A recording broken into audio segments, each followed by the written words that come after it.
오늘은 출애굽기 39장입니다. 이제 출애굽기도 다음 주 월요일이면 우리가 40장까지 해서 마무리를 하게 되는데요. 출애굽기를 다시 한번 머릿속으로 우리가 떠올려 보면서 출애굽기를 통해서 하나님께서 우리를 어떻게 구원하셨는지, 또 구원하신 그 이스라엘 백성들과 하나님이 어떻게 함께하기를 원하시는지를 우리가 마음속에 잘 새기고 간직할 수 있기를 바랍니다. 오늘 39장 말씀을 보는데요. 이 39장에서 보면 이 성막을 건축하는 일이 드디어 마무리되는 것을 우리가 볼 수 있습니다. 성막을 건축하는 일들이 잘 마치게 되면서 이제는 그 성막에서 섬길 제사장, 이 성막에서 봉사하게 될 이 제사장들에 관한 이야기를 오늘 우리에게 들려주고 있습니다.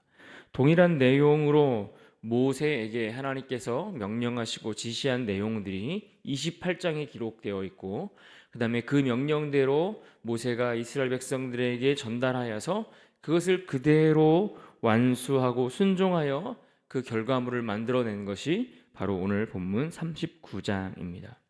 특별히 제사장과 관련된 이야기를 하면서 제사장 옷에 관한 이야기를 기록해 주고 있습니다. 그들이 입어야 할 옷, 무엇을 입고 성막에서 섬겨야 하는지, 성막에서 그들이 하나님을 섬기고 주를 위해 봉사할 때에 그들이 입어야 할 제사장 옷을 만드는 일을 기록해 주고 있는데, 사실 이 제사장의 옷은 오늘날 예수 그리스도를 믿는 성도들이 입어야 할 그러한 옷을 의미하는 것을 우리가 기억할 필요가 있습니다. 그런 의미에서 우리가 거룩한 제사장으로 부름받은 하나님의 일꾼들로서 우리가 제사장으로서 그렇게 부름받았다면 우리도 입어야 할 우리의 옷이 있을 터인데, 그렇다면 오늘 우리 성도들이 입어야 할 이 제사장의 옷이 어떤 옷인가 하는 것을 우리가 그 의미적인 내용들을 몇 가지 짚어보고 생각하고 은혜를 나누고자 합니다. 먼저 우리가 제사장 옷을 입는다고 할 때에 그 옷은 어떤 옷인가? 한마디로 그것은 거룩한 옷을 입어야 한다, 이렇게 이야기할 수 있겠습니다. 28장 2절 말씀과 39장 1절 말씀을 비교해 봅니다. 28장 2절에 이렇게 말씀합니다. 내 형 아론을 위하여 거룩한 옷을 지어 영화롭고 아름답게 할지니. 또 오늘 본문 39장 1절에 이렇게 시작합니다. 그들은 여호와께서 모세에게 명령하신 대로 청색, 자색, 홍색 실로 성소에서 섬길 때 입을 정교한 옷을 만들고 또 아론을 위해 거룩한 옷을 만들었더라. 이 두 구절에서 동시에 공통적으로 언급되고 있는 단어가 있다면 그것은 바로 거룩한 옷이라는 단어입니다.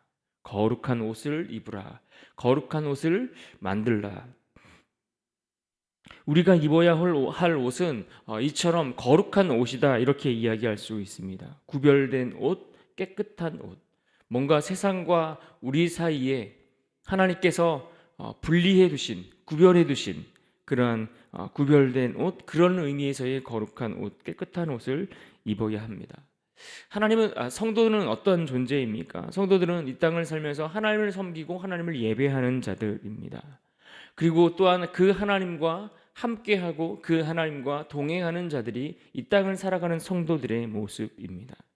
이 성도라는 말 자체가 거룩한 자, 거룩한 사람이라는 뜻을 가지고 있는 것을 우리가 알아야 합니다. 그러한 의미에서 거룩한 옷을 입는다라는 것은 우리 죄를 위해 죽으신 예수 그리스도로 옷을 입는다라는 것을 의미하는 것입니다. 세상 사람들 눈에 비춰 비교해 볼 때에 우리는 사실 별반 달라 보이지 않는 부분들이 있습니다. 그들과 우리랑 비교해 볼 때에 그렇게 무엇이 다를까 싶을 정도로 달라 보이지 않고 차이가 나지 않을 수 있지만, 그러나 영적인 눈으로, 우리가 영의 눈으로 우리의 모습을 바라보고 또 하나님이 우리를 어떻게 바라보시는가, 그 관점으로 우리를 바라본다면 우리는 예수 그리스도께서 흘려주신 그 보혈로 그 옷을 입고 살아가는 자들이라는 것을 우리는 기억해야 합니다. 당시 제사장들이 하나님 앞에 나아가 성막에서 봉사하고 섬기고 주를 위해 위한 일들을 할 수 있었는데, 그들이 하나님 앞에서 하나님을 섬기는 그러한 일들을 할 수 있었던 이유는 다른 것에 있지 않았음을 알아야 합니다. 그것은 바로 하나님께서 그들에게 말씀하신, 그들에게 명령하여 그들로 하여금 만들게 하셨던 그 제사장의 옷, 그 거룩한 옷을 입었기 때문에 가능한 일이었다라는 것입니다. 그런 의미에서 우리가 주를 섬길 수 있는 것은 우리의 죄를 위해 죽으신 예수 그리스도 때문인 것을 우리는 알아야 합니다. 그분으로 인해 거룩한 옷을 입었기 때문에 우리를 거룩하다, 우리를 의롭다라고 칭하여 주시는 그 하나님의 은혜 앞에 그 주님으로 말미암아 섬길 수 있는 것이다라는 것입니다. 그래서 사도 바울은 갈라디아서 3장 27절에서 우리가 그리스도와 합하여 세례를 입는 것을 가리켜서 그리스도로 옷 입는 것이다 라고 그렇게 표현하고 설명한 것을 볼 수 있습니다. 갈라디아서 3장 27절 말씀입니다. 누구든지 그리스도와 합하기 위하여 세례를 받는 자는 그리스도로 옷 입었느니라. 그러니까 우리가 예수 그리스도로 말미암아 그분의 옷을 입고 그 옷으로 말미암아 거룩한 제사장으로 이 땅을 살아갈 수 있게 되었다라는 이야기입니다. 그러므로 성도는 제사장의 옷을 입고 살아가야 하는데 이를 위해 우리가 가장 먼저 점검해야 할 것이 무엇입니까? 우리가 예수 그리스도의 그 보혈의 옷을 우리가 입고 살아가는가? 이것을 우리가 점검하고 확인해야 하는 것입니다. 우리가 십자가의 그 은혜를 확실히 붙들고 살아가는가?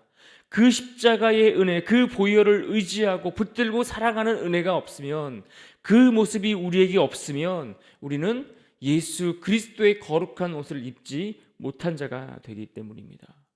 우리가 주님을 섬기고 주님 앞에 우리가 살아가고 주님과 동행하고 주님과 함께하기를 원한다면 우리는 반드시 예수 그리스도의 보혈로 덧입은 자들이 되어야 합니다. 우리가 이것을 꼭 기억하면 좋겠습니다. 두 번째로 우리가 함께 기억해야 할 것, 제사장의 옷을 입는다고 할 때에 우리가 입어야 할 이 제사장의 옷은 어떤 옷입니까? 이것은 순종의 옷을 입어야 한다. 이렇게 우리가 기억하면 좋겠습니다. 순종의 옷을 입어야 합니다. 28장 1절에서 보신 것처럼 거기서 거룩한 옷을 표현하면서 뭐라고 했냐면 거룩한 옷을 지어 이렇게 표현했습니다. 짓다 이렇게 표현한 것입니다. 그런데 39장에 보시면 이 거룩한 옷을 만들다라고 표현하는 것을 보게 됩니다. 이 짓다라는 단어나 만들다라는 단어나 그 원문에 있어서는 모두가 아사라는 히브리어 단어를 번역한 표현들입니다. 그러니까 결국 같은 뜻, 같은 의미의 단어인데 같은 단어가 사용되었는데 한글 성경에서는 이것을 조금 다르게 번역했다라는 이야기입니다. 물론 짓다라고 표현한 이 단어나 만들다라고 하는 이 단어나 이 사소한 차이 정도밖에 보이지 않는 것처럼 여겨질 수 있습니다. 그러나 우리가 말씀을 이해함에 있어서 이 사소한 차이조차도 우리가 바르게 이해할 필요가 있습니다. 왜 그렇습니까?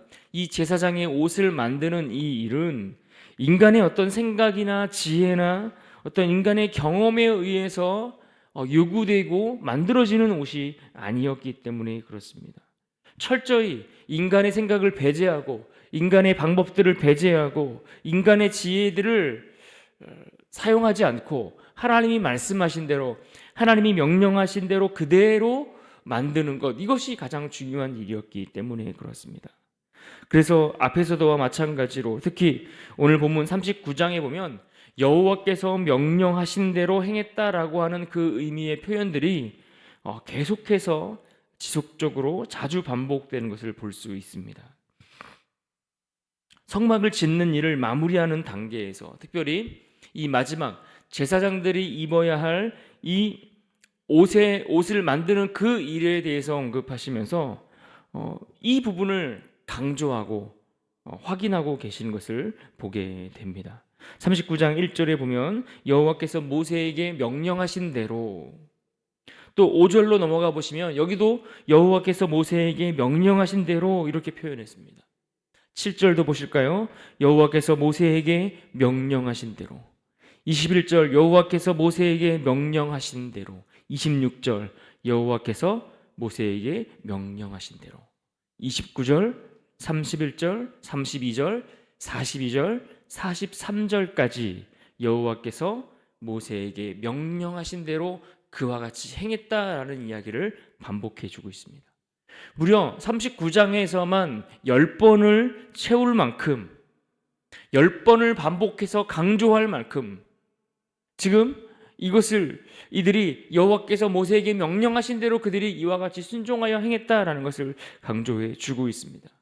마치 창세기에서 하나님께서 하나님 보시기에 좋았더라라고 표현하셨던 말씀처럼 그 문구를 반복하시면서 하나님이 그 손으로 지으신 세상 모든 만물들이 하나님 보시기에 좋았다, 하나님 보시기에 흡족했다, 하나님의 마음이 그것을 보면서 어떠했는지를 표현했던 것과 마찬가지로 오늘 본문 속에서 하나님이 말씀하신 대로 그들이 하나님이 명령하신 대로 그것들을 행하여 그대로 순종한 것이 하나님 보시기에 기쁘게 받으실 만했다라는 것을 강조해 주고 있는 것입니다. 사랑하는 여러분, 우리가 인생을 살면서 하나님의 역사를 잘 마친다라는 것이 무엇을 의미할까요? 우리가 평생을 살면서 주님께서 우리에게 주신 그 사명을 잘 감당했다라고 할 때에 그것은 어떤 의미이겠습니까? 무엇이 하나님의 역사를 잘 마치는 것이고 무엇이 하나님의 사명을 잘 감당하는 것이겠습니까? 그것은 아마 우리가 이 세상을 살면서 어떤 큰 업적, 어떤 위대해 보이는 업적을 이루며 살아가는 그것을 의미하는 것이 아닐 것입니다. 여러분, 우리가 부자로 살다가 하나님 앞에 갔다고 해서 여러분 그것이 하나님 앞에 칭찬받는 일이 되겠습니까? 높은 공직에 올랐거나 혹은 사람들에게 칭송받을 만한 어떤 명예로운 일들을 우리가 감당했다라고 해서 그러한 자리에 올랐다고 해서 하나님이 기뻐하시겠습니까? 어떤 목사님이 그런 이야기를 하시는 것을 들은 적이 있습니다. 본인은 교회가 영적으로 또 양적으로 많이 성장하고 그러다가 대형 교회가 되어 보니 실제로 본인이 너무 사람들에게 많은 칭찬과 많은 박수와 또 많은 영광을 누리며 살아가게 되더라는 겁니다. 그래서 자신은 그런 생각을 가끔씩 한다고 합니다. 내가 이렇게 세상에서 사람들에게 칭송과 박수와 영광을 다 받고 살아가니 하나님 앞에 가면 내가 진짜 받을 상급이 얼마 되지 않겠구나라는 생각을 종종 한다라는 이야기를 들은 바 있습니다. 여러분, 우리가 평생 목회를 하고 예를 들어 대형 교회를 이루지 못하면 잘 감당하지 못한 인생이 되는 겁니까? 인간들이 보기에, 사람들이 보기에 화려한 업적을 나타내야만 하나님이 과연 기쁘시게 받을 만한 그러한 인생, 그러한 역사를 마치는 것이 되겠냐 하는 것입니다. 여러분, 우리가 하나님 앞에 서는 그날에 우리는 딱 하나의 질문을 받게 될 것입니다. 그것이 무엇이겠습니까? 너희가 과연 하나님의 말씀대로, 하나님의 명령하신 대로 순종하며 살았는가? 이 한 가지 질문을 받지 않겠습니까? 32절의 말씀을 보십시오. 이스라엘 자손이 이와 같이 성막 곧 회막의 모든 역사를 마치되 여호와께서 모세에게 명령하신 대로 다 행하고 42절과 43절도 보십시오. 여호와께서 모세에게 명령하신 대로 이스라엘 자손이 모든 역사를 마치매 모세가 그 마친 모든 것을 본즉 여호와께서 명령하신 대로 되었으므로 모세가 그들에게 축복하였더라. 여러분, 사무엘이 사울 왕을 책망했던 것을 기억하셔야 합니다. 하나님께 제사를 드리기 위해 하나님께 제사를 드리기 위해 불순종했다라고 그렇게 핑계를 둘러대고 있는 사울 왕에게 사무엘이 무엇이라 말씀했습니까? 사무엘상 15장 22절과 23절에 이렇게 말씀했습니다. 사무엘이 이르되 여호와께서 번제와 다른 제사를 그의 목소리를 청종하는 것을 좋아하심같이 좋아하시겠나이까? 순종이 제사보다 낫고 듣는 것이 순양의 기름보다 나으니 이는 거역하는 것은 점치는 죄와 같고 완고한 것은 사신 우상에게 절하는 죄와 같음이라. 왕이 여호와의 말씀을 버렸으므로 여호와께서도 왕을 버려 왕이 되지 못하게 하셨나이다 하니 순종이 제사보다 낫다라고 했습니다. 하나님의 말씀을 버리는 것, 이것은 하나님 앞에 완벽한 하나님을 버리는 것과 다를 바 없다라고 이야기하고 있습니다. 그 어떤 이유나 핑계를 대지 않고 말씀하신 대로 순종하지 않는 것, 그것은 하나님의 말씀을 버린 것이다 라고 말씀하고 있습니다. 우리의 역사를 다 마치는 그날 하나님 앞에 설 때에 하나님께서 명령하신 대로 순종한 인생으로 드려질 수 있기를 주님의 이름으로 축복합니다. 하나님이 우리를 구원하신 일은 단지 이 세상에서 우리를 건져주셨다, 우리를 죄에서 건져주신 것뿐만 아니라 우리를 처음 만드셨던 그 하나님의 형상, 그 모습 그대로 하나님 보시기에 좋았던 그 상태로 회복시키기 위함인 것을 우리는 함께 기억할 필요가 있습니다. 그런 의미에서 우리가 그분의 명령대로 순종하여 행한다라는 그 의미는 하나님 보시기에 좋았던 그 모습으로 돌아가는 일을 의미하는 것입니다. 그러므로 이 땅을 사는 동안 성도로서 우리가 거룩한 옷을 입되 순종의 옷을 입고 마지막까지 우리는 이 믿음의 경주를 잘 달려갈 수 있어야 할 것입니다. 우리가 순종하며 거룩한 옷을 입고 그렇게 믿음의 이 싸움을 잘 달려갈 수 있는 은혜가 넘칠 수 있기를 간절히 바랍니다. 오늘 말씀을 정리합니다. 성막을 완공하고 그곳에서 주를 섬길 제사장들의 옷을 만들게 하셨는데 그것은 오늘날 성도된 우리가 입어야 할 옷인 것을 우리가 기억해야 합니다. 그러므로 우리는 그 옷을 입어야 합니다. 어떤 옷을 입어야 합니까? 거룩한 옷을 입어야 합니다. 우리를 위해 죽으심으로 우리를 그 죄 가운데 건져주시고 사하여 주신 그리스도로 옷 입음으로 우리는 이 세상 가운데 구별된 자로 거룩한 자로 살아갈 수 있어야 합니다. 또한 우리가 어떤 옷을 입어야 합니까? 순종의 옷을 입어야 합니다. 말씀하신 대로 하나님께서 우리에게 명령하신 대로 그 일들을 다 지켜 행하는 그 순종의 옷을 입을 때에 우리는 비로소 하나님 보시기에 좋았더라라고 하는 그 칭찬을 얻게 될 것입니다. 그러므로 오늘 우리가 이 말씀을 마치면서 본문 1절 말씀을 다시 한번 기억하고 붙들고 승리하는 하루가 될 수 있기를 간절히 바랍니다.